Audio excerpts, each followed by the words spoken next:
Kembang, channel yang akan mengulas semua tentang anis kembang. Masih bersama saya tentunya, Eri Andrian. Oke, di video kali ini saya ingin membahas sedikit tentang fur yang cocok dan tepat untuk diberikan ke anis kembang. Jadi, fur itu kalau kita ibaratkan adalah makanan pokok yang harus selalu tersedia buat anis kembang, karena ketika kita tidak bisa memenuhi asupan gizi atau protein yang kita dapat mulai dari buah-buahan, terus vitamin, lalu sampai ke EF atau extra fooding, jadi kita masih bisa memenuhi gizi harian untuk anis kembang itu dari fur. Nah, tujuannya apa sih kita memilih secara baik dan bijak untuk menentukan fur apa yang akan kita pakai dan kita berikan ke anis kembang? Tujuannya adalah di samping ya tadi untuk memenuhi kebutuhan gizi harian, protein harian, tapi juga fur itu juga menentukan dan sebagai faktor untuk membuat anis kembang kita bisa tetap sehat, tetap stabil, tetap gacor, tidak mengalami gangguan pencernaan, terus tidak sakit dan lain sebagainya. Jadi fur itu kan mempunyai banyak merek dan banyak varian jenisnya, mulai dari fur yang rendah protein, terus dengan protein yang sedang atau menengah, sampai ke high protein atau fur dengan tinggi protein. Nah, jadi kita juga harus melihat dulu karakter dari anis kembang kita. Kita tidak bisa memaksakan anis kembang kita untuk mau makan fur dengan protein rendah, ataupun sebaliknya memaksakan anis kembang kita mau makan fur dengan rendah protein. Lalu mana yang terbaik dan cocok untuk anis kembang kita? Jawabannya adalah kembali ke karakter dari anis kembang kita sendiri.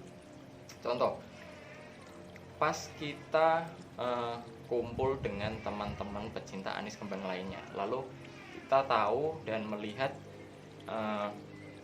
anis kembang milik teman kita itu sangat gacor sekali, mempunyai mental yang bagus, terus suaranya juga bagus, materinya mewah. Nah, itu biasanya kita kan menanyakan di samping pola rawatan harian, kita juga menanyakan fur merek apa sih yang dipakai oleh teman kita itu. Nah, ketika teman kita menjawab ini loh fur yang saya pakai, misalnya contohnya saya pakai fur dengan merek A, proteinnya sekian. Nah, kita tidak bisa memaksakan anis kembang kita juga ikut dan tiru untuk mau makan fur tersebut. Mungkin anis kembang kita mau untuk memakan fur tersebut, tapi kembali lagi ke karakter. Ketika kita memaksakan anis kembang kita untuk makan fur tersebut yang dipakai oleh teman kita, bisa saja terjadi yang sebaliknya, malah ketidakcocokan untuk anis kembang kita dan mengalami entah itu gangguan pencernaan, terus malah bisa sampai macet, stres dan lain sebagainya. Jadi kita itu harus melihat terlebih dahulu karakter dari anis kembang kita. Fur yang seperti apa yang dibutuhkan untuk anis kembang kita. Fur yang dapat memenuhi asupan protein hariannya itu sudah cukup. Jadi kita tidak bisa menjadikan fur itu sebagai patokan dan kunci anis kembang kita akan gacor dan ikut menjadi mewah seperti punya teman kita, itu tidak bisa. Jadi kesimpulannya itu fur semua bagus, semua merek fur itu bagus, baik mulai dari rendah protein sampai ke yang high protein, itu semua merek fur yang ada di pasaran itu bagus. Tapi ya kembali lagi, mau atau tidaknya dan cocok atau tidaknya anis kembang kita makan fur tersebut. Jadi kita memang harus benar-benar memahami ketika kita memakai satu merek fur dengan merek A katakanlah. Jadi kita harus mengamati pola tingkah keseharian anis kembang tersebut. Bagaimana cara makannya, terus bagaimana kotorannya, itu kita memang harus benar-benar jeli dan teliti untuk bisa melihat apakah fur tersebut cocok atau tidaknya bagi anis kembang kita. Nah, jadi ketika kita sudah memastikan bahwa anis kembang kita itu memang benar-benar cocok dengan fur tersebut, dilihat dari cara makannya tidak berceceran, terus kotorannya tidak berair atau katakanlah lembek ya, itu baru kita bisa memastikan bahwa fur tersebut sudah cocok untuk anis kembang kita. Untuk masalah gacor dan tidaknya itu sebenarnya faktor yang mempengaruhi itu lebih banyak daripada fur tersebut. Misalkan dari pola rawatan harian, bagaimana mandinya, terus pengembunan, terus dan lain sebagainya.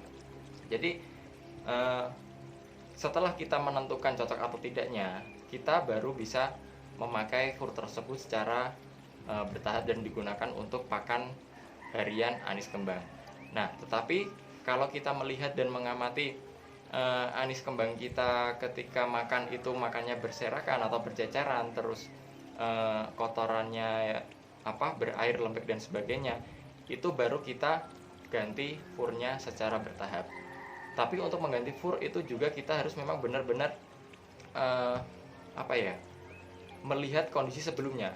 Ketika kita memakai fur dengan katakanlah rendah protein, jangan langsung diganti dengan fur yang tinggi protein, tapi ya secara bertahap. Ketika kita menggunakan fur dengan rendah protein, katakanlah 6% maksimal ya, itu kita ganti dulu bertahap menjadi fur yang katakanlah 18-20% untuk protein maksimal. Baru ketika kita amati lagi dan tidak cocok, kita ganti secara bertahap, yaitu dengan mencampurnya fur yang lama dengan fur yang baru. Jangan langsung diganti dengan fur yang baru, itu bisa mengakibatkan anis kembang kita kaget, malah sampai dalam kondisi yang stres. Nah, itu tadi.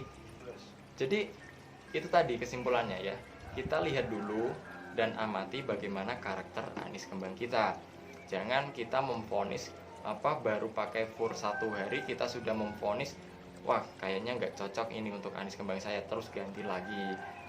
Terus berikutnya ketika kita tidak cocok memakai fur dengan rendah protein, langsung kita ganti seketika itu menjadi fur yang high protein. Nah, intinya semua fur itu baik, semua merek fur itu baik untuk anis kembang, tergantung dari karakternya. Kembali lagi ya, jadi fur itu memang semua baik untuk anis kembang, kecuali fur yang digunakan untuk ayam ya. Meskipun ya memang mungkin ada yang menggunakan fur ayam untuk anis kembang, tapi janganlah. Kita gunakan fur yang memang benar-benar khusus untuk pakan burung. Jadi